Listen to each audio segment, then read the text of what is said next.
Welcome to Edwards Connect, a podcast that gets real-world examples of life from the Edwards Air Force Base community. I am Technical Sergeant Jeremy Nielsen, moderating today's discussion. This is the first episode, and we'll talk about something that has been on all of our minds, COVID-19.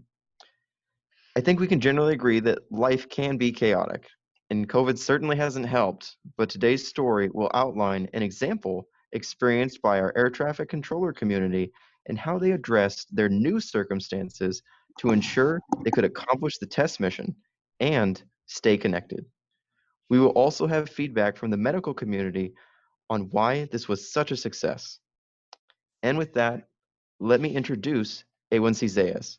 He created an online gaming tournament that brought his community together during COVID-19. Thank you for taking my call and joining us today.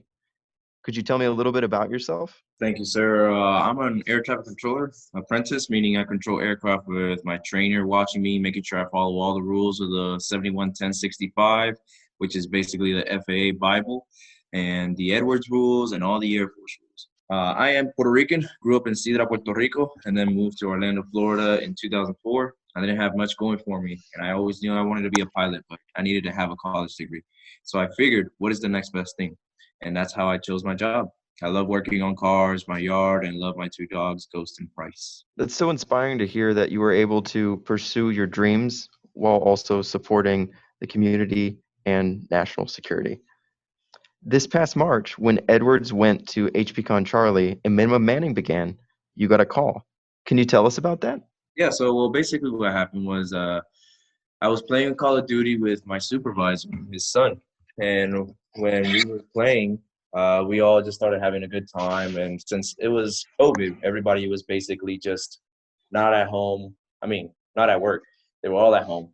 And so I was just like, hey, wouldn't it be great just to make it a tournament? And so he got in contact with the people that he knew, since he was considered mission essential.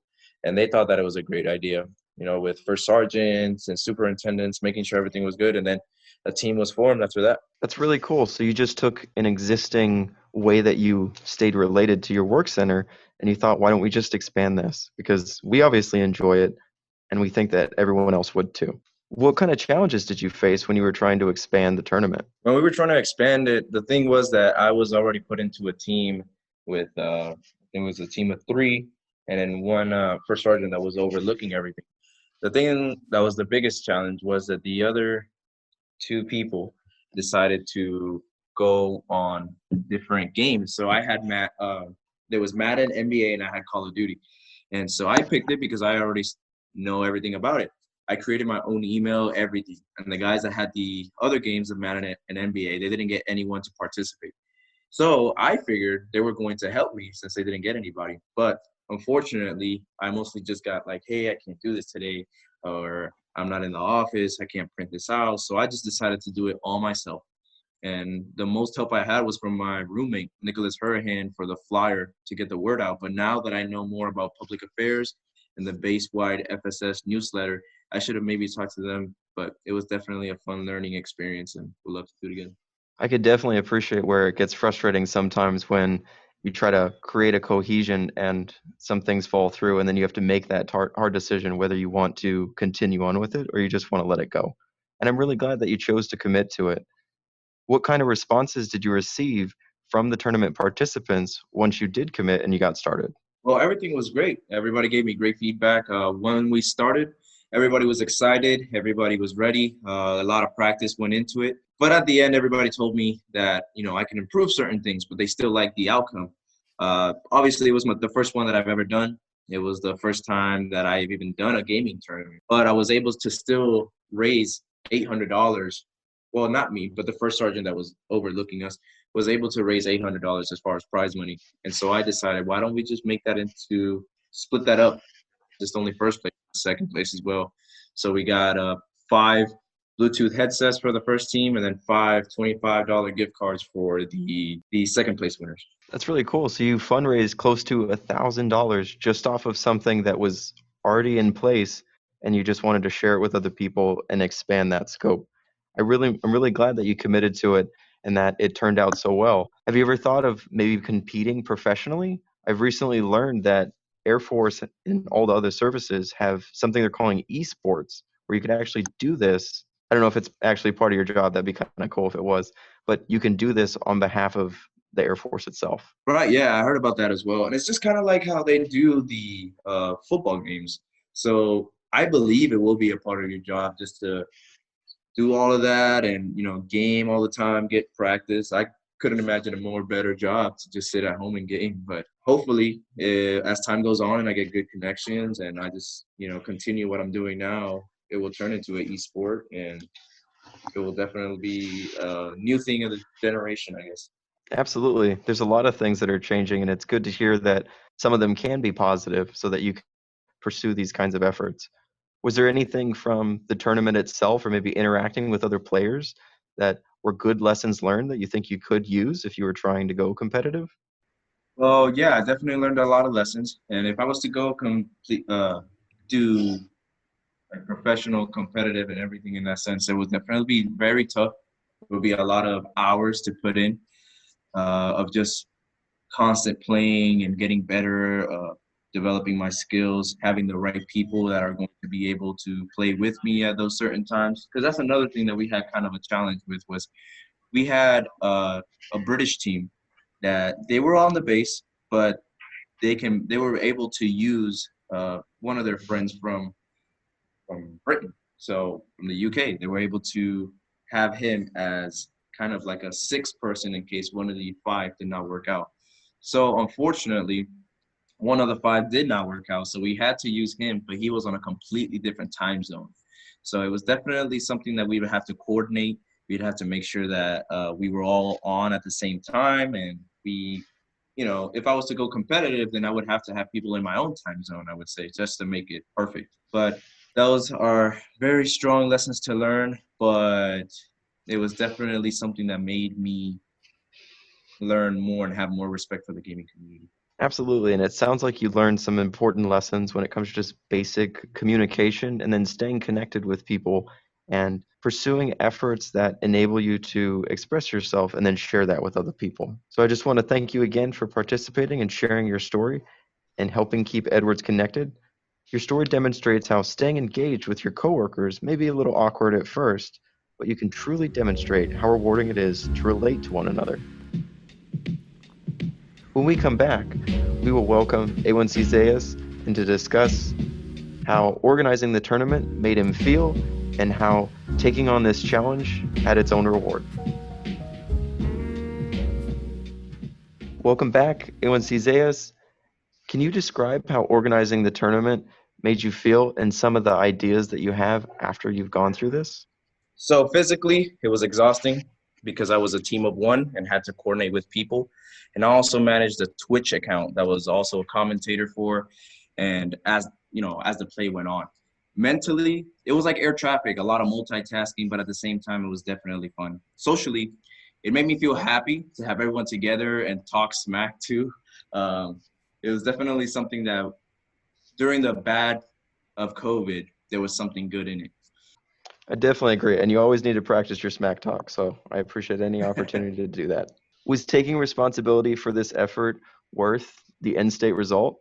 Oh, without a doubt. It was possibly one of the best and greatest things I've done in the Air Force, next to actually meeting the Chief of Staff. And I wouldn't be here, honestly, if it wasn't for that. Do you think that this experience as a challenge has changed the way that you view challenges overall? Yes, without a doubt. Why I say that is because if you like something and believe in something and you give it your all, the happiness and smile that you have on your face once it's finished means more to you than anything else. That's a lot of reasons as to why I push forward with anything. It's like how people say you do what you love in this world and you would never have to work a day in your life. Absolutely. If you accept your challenges, then it's no longer work, it's an opportunity to improve.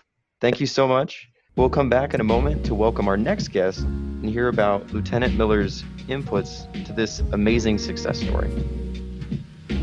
Welcome back to Edwards Connect. We're talking about social connectedness during COVID.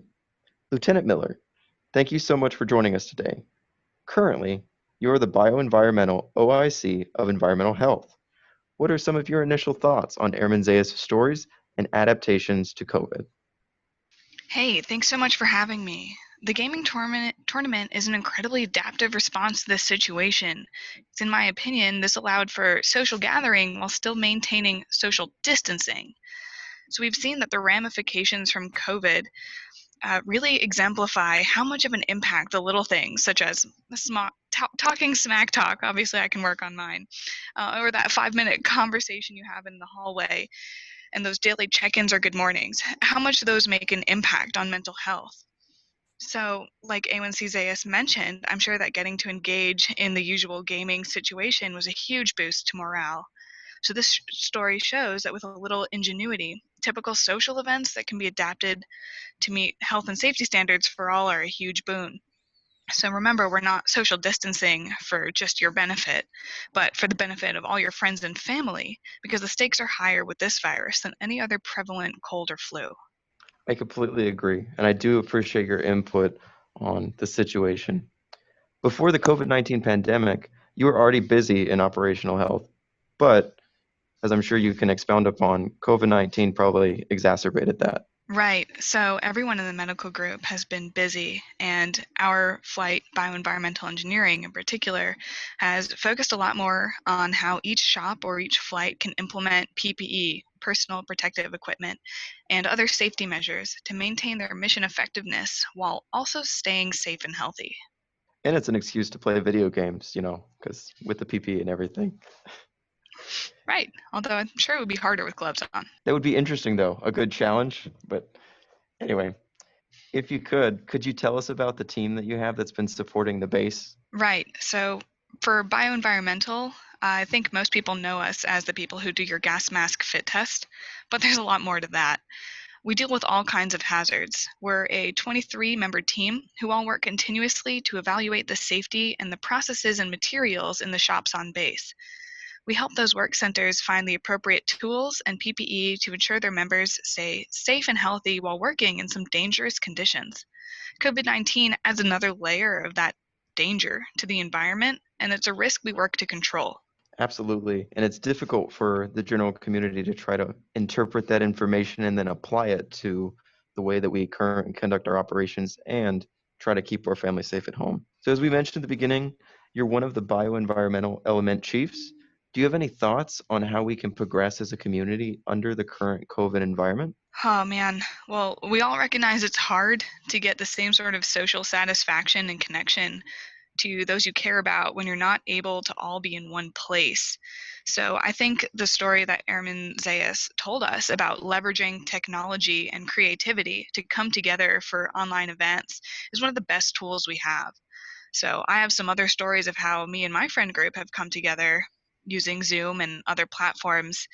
But also, if you do gather in person, remember to keep the groups small and always have a face mask. Try being outdoors to increase circulation, because the major risk with COVID at this point is about 25% of all cases are asymptomatic, meaning you don't even know you have it. So to keep you and your friends safe, we all have to sacrifice a little with this social distancing. I completely agree. And I'm super excited to hear how you've adapted to the situation. We can all use new ways to try to stay connected and also have a good time because what we do is difficult and we need to find that connectedness.